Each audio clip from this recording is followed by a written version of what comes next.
साहब अस्सलाम वालेकुम जी। वालेकुम अस्सलाम, आप सुनाएं। अल्हम्दुलिल्लाह अल्हम्दुलिल्लाह।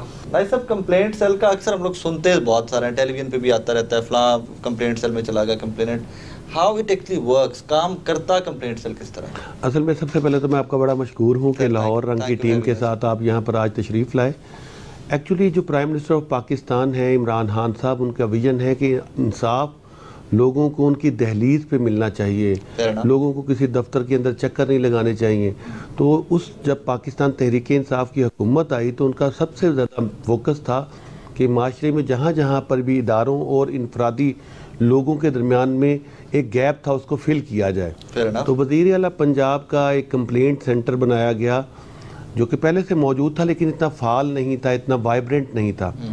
तो और मुझे यहाँ पर तकरीबन 3.5 साल के करीब टाइम हुआ है, 3 साल के करीब। तो उसमें हमने 3 मेथड रखे हैं। किसी भी कंप्लेनेंट को हमारे तक जो अप्रोच करता है वो 3 तरीके से कर सकता है। एक तो वो हमें एप्लीकेशन भेजता है कि chief minister Punjab 5 club road GOR1 Lahore, वहाँ पर वो एक एप्लीकेशन भेजता है अगर वो बाई पोस्ट भेजना चाहता है पूरे पंजाब से।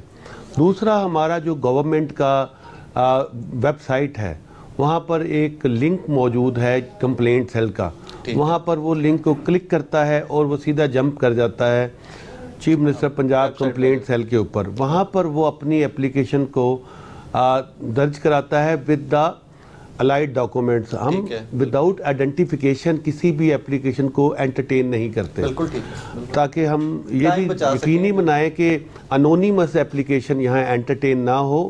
विदाउट आइडेंटिफिकेशन किसी की हम पगड़ी उछालने की भी इजाज़त नहीं देते। तीसरा ये तरीकाकार है कि लाहौर में और डिविजनल हेडक्वार्टर्स के अंदर और जो हमारे डिस्ट्रिक्ट हैं वहाँ पर हमने कंप्लेंट सेल के रिप्रेजेंटेटिव लगाए हैं। उनके ऑफिस में वॉक इन जाएँ, जैसे मैं वाइस चेयरमैन के तौर पे यहाँ बैठता हूँ और इसके चेयरमैन ज़ुबैर नियाज़ी साहब वो यहाँ मिनिस्टर एनक्लेव में बैठते हैं। उसके अलावा लाहौर डिस्ट्रिक्ट के भी हमारे रिप्रेजेंटेटिव हैं। तो इन दफातर के अंदर लोग आते हैं अपनी एप्लीकेशनें लेके और फिर हम उन एप्लीकेशनों को सबसे पहले जायज़ा लेते हैं कि इनकी जो शिकायत है क्या वो कानून के दायरे के मुताबिक है। इसमें हमने कानून के दायरे को इस तरह से देखना है कि क्या ये जो कंप्लेंट है किसी अदालत के अंदर ज़ेरे समात तो नहीं है। अगर किसी अदालत के अंदर वो कंप्लेनेंट ऑलरेडी जा चुका है फिर हम असल में उसको एंटरटेन नहीं करते। लेकिन इसके अलावा जितने भी मामलात हैं, जैसे आप किसी इदारे के हवाले से individual to individual, individual to ग्रोह, अगर आपको किसी किस्म की शिकायत है तो वो फिर हमारे पास आती है। तो ये 3 मेजर तरीक़ाकार हैं। ये तो फिर रसाई हो गई, ये आप तक पहुंचने के हल, ये आप हम ऐसे काम करते हैं। लेकिन कुछ जो कंप्लेनेंट अभी बैठे हुए हैं भाई, कहाँ से आए कोई ये कंप्लेनेंट? क्या नाम है आपका भाई? एजाज हुसैन। एजाज साहब कहाँ से तशरीफ लाए? हम जिला लिया से हैं। लिया जी, साउथ पंजाब जी, वज़ीर आला का साउथ पंजाब जी। तो साउथ पंजाब छड़ के लाहौर होना पिया? जी सर, होना पिया। मैंने काफ़ी टाइम उते उमर बुज़दार साहब को, कयूम साहब को उदे भाग जाना सी परा। सर उधर जो हमारे सियासी हैं उनको मैंने बहुत बार कोशिश की है कि हमारा मसला हल है। क्या मसला क्या आपका? मेरा ज़मीन का मसला है। क्या? हमने 2 कनाल ज़मीन लिया है आज 2018 में। अच्छा जी। और हमारा कंप्यूटर इंतकाल है, खसरा गिरदावरी भी हमारा लगा हुआ है। गिरदावरी हुई है जी। कब्जा मेरा तस्दीक शुदा है। मैंने ऐसे साहब को दरख्वास्त दी है, पटवारी की रिपोर्ट हुई है। ठीक है। और रिपोर्ट में पटवारी ने साफ साफ लिखा हुआ है कि जी ये रकबा गुलाम फरीद भट्टी साहब का है। अच्छा जी। और उसमें दीवार भी तमीर शुदा है, लेकिन फिर भी मेरा मसला हल नहीं हो रहा है, इसलिए मुझे कंप्लेंट। मसला है क्या? वही तो पूछ रहा हूँ। मैं काम करता हूँ उधर, तो फिर माफिया के लोग हैं, ये गुलाम शबीर रही हैं, ये माफिया के लोग लेके आ जाते हैं। हाँ। और मेरे काम में रुकावट बनते हैं। वो कहते हैं इधर एक या तो कोई बंदा मरेगा, तो इस तरह मैं आम काम। आपने ज़मीन उन्हीं की बिरादरी से खरीदी थी? जी रिश्तेदार से खरीदी? मैंने उनसे बिरादरी से खरीदी भी नहीं है और उनका इस ज़मीन के साथ तल्लक भी नहीं है। ठीक है। असिस्टेंट कमिश्नर के पास नहीं गए आप लिया के? मैंने कंप्लेन की हुई है, उसमें दरख्वास्त दी थी हमने। अच्छा जी। 19 तारीख को हमने। तो क्या कहा साहब ने? अभी तक कोई भी हमारे साथ कोई बातचीत नहीं कोई तहसीलदार, कोई कानूगो, पटवारी, कोई बंदा नहीं आया? पटवारी ने उनको फ़ोन किया था, मैंने उनसे पटवारी की बात करवाई थी। उन्होंने कहा था कि जी, पटवारी ने कि आपकी इस ज़मीन के साथ तल्लक भी नहीं है, कोई वास्ता भी नहीं है। ओके। तो फिर आप क्यों गए हैं? अच्छा नाज़िर साहब, जिस तरह ये कंप्लेंट आ गई कि ज़मीन पे है, गिरदौरी हुई है, इंतकाल हुई है, रजिस्ट्री हुई है, by end of the day एक बंदा उठता है कहता है आके कि यार की ज़मीन तो मेरी है, how would you process that?